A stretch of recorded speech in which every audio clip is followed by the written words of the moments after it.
Most people think they understand where economic thinking really began. They usually jump straight to names like Adam Smith, Karl Marx, or maybe Aristotle if they remember a bit of philosophy from school. But that story skips over something uncomfortable, something Western history rarely talks about. Nearly 1,000 years ago, long before capitalism, stock markets, or central banks, a Muslim scholar issued a warning that still echoes through every financial crisis today. He argued that when money loses its moral compass, societies don't just weaken, they decay from the inside out. Welcome to Wealth Time Archive, where money, history, and power connect in ways most people never stop to examine. If you value deep stories that go beyond surface-level explanations, make sure to like this video and subscribe to the channel. Now let's begin. To understand this thinker, Hamid Al-Ghazali, you first need to imagine the world he lived in. It was around the year 1000 CE. Europe at the time was fragmented and relatively poor, still struggling to recover from centuries of instability. Meanwhile, the Islamic world stretched across continents, from Spain to Central Asia. Its cities were wealthy, crowded, and intellectually alive. Baghdad, Damascus, Cairo, these weren't just cities, they were global centers of trade, finance, scholarship, and culture.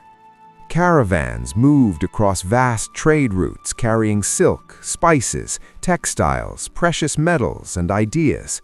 Markets were busy, money circulated rapidly, wealth accumulated faster than at almost any previous point in history, and with that wealth came transformation, not just economic, but social and moral. Inequality increased, status became visible, power concentrated, and beneath the prosperity, tensions quietly grew. It was in this world that Al-Ghazali emerged, not as a merchant, not as a ruler, but as a scholar who refused to ignore what everyone else accepted. Born in Persia in 1058, he rose quickly through the intellectual ranks. By his mid-30s, he held one of the most prestigious academic positions in the Islamic world. Yet what made him dangerous and enduring was not his status, but his refusal to be impressed by it. Al-Ghazali sensed something was wrong. Society was growing richer, yet more anxious. Markets were expanding, yet trust felt thinner. People chased wealth more aggressively, but meaning seemed to slip further away. And so he asked a question few dared to confront. What happens when a civilization becomes wealthier faster than it becomes wise? To answer that question, he turned his attention to money itself. This is where Al-Ghazali surprises modern audiences. He was not merely a theologian talking about morality and abstraction. He was one of the earliest thinkers to analyze money as a system that shapes behavior, incentives, and social stability. Where later economists would reduce money to numbers and formulas, Al-Ghazali examined its psychological and ethical effects. He understood that money doesn't just move goods, it moves people. At the core of his thinking was a simple but radical idea. Money is a tool, not a goal. It exists to facilitate exchange, cooperation, and productivity, nothing more. He compared money to a mirror. A mirror has no value on its own. Its worth comes entirely from what it reflects. Money, in the same way, has power only because people trust it to represent real value. From this foundation came one of his most powerful insights. Hoarded money is dead money.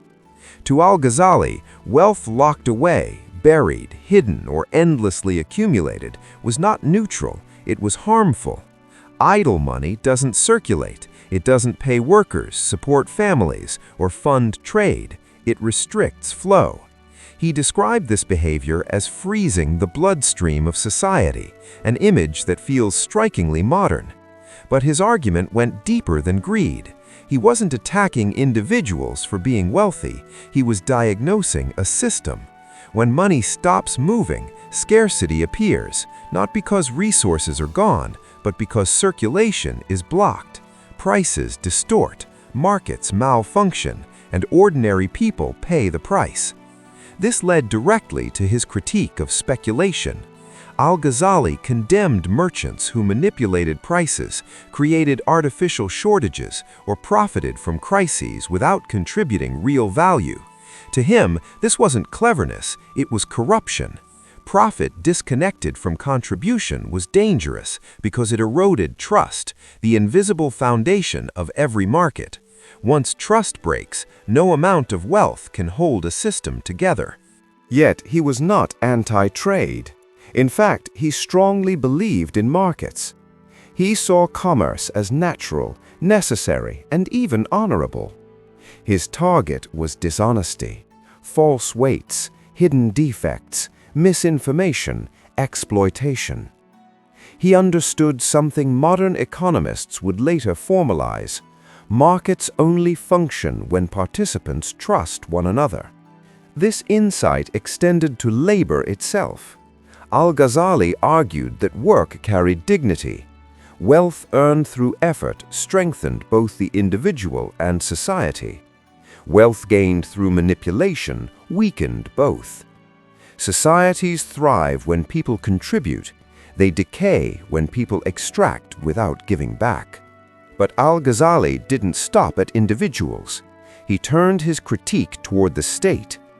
Medieval rulers, like many modern ones, often debased currency, diluting gold or silver content to stretch government budgets.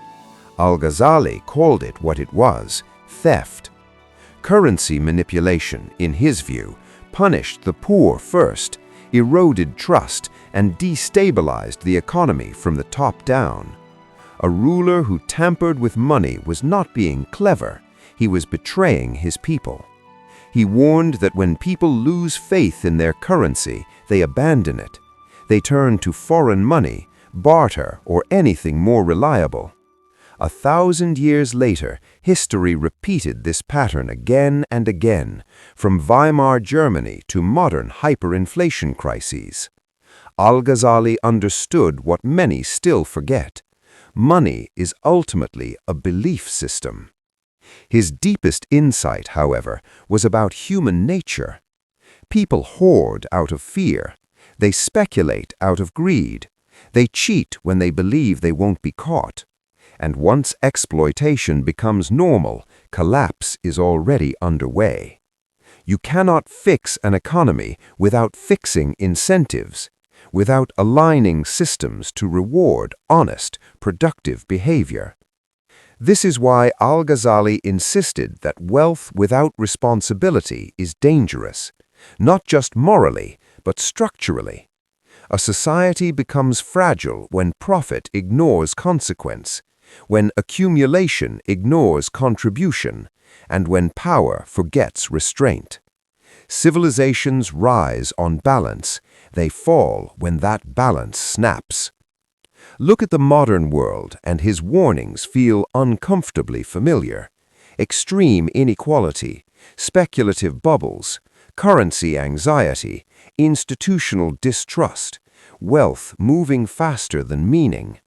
The technology has changed, the scale is global, but human behavior is the same. Al-Ghazali was not predicting the future, he was explaining reality. Economies don't collapse because numbers stop working, they collapse because trust disappears, because incentives reward the wrong behaviors, because institutions abandon fairness.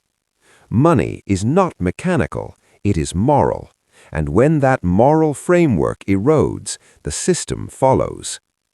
That is why Al-Ghazali still matters. His message is not religious, it is practical. When money becomes detached from responsibility, the system will eventually break. History doesn't repeat itself, but it sends warnings, and the civilizations that ignore them always pay the price. If this perspective gave you a deeper understanding of money and power, subscribe to Wealth Time Archive. History has the answers if you know where to look.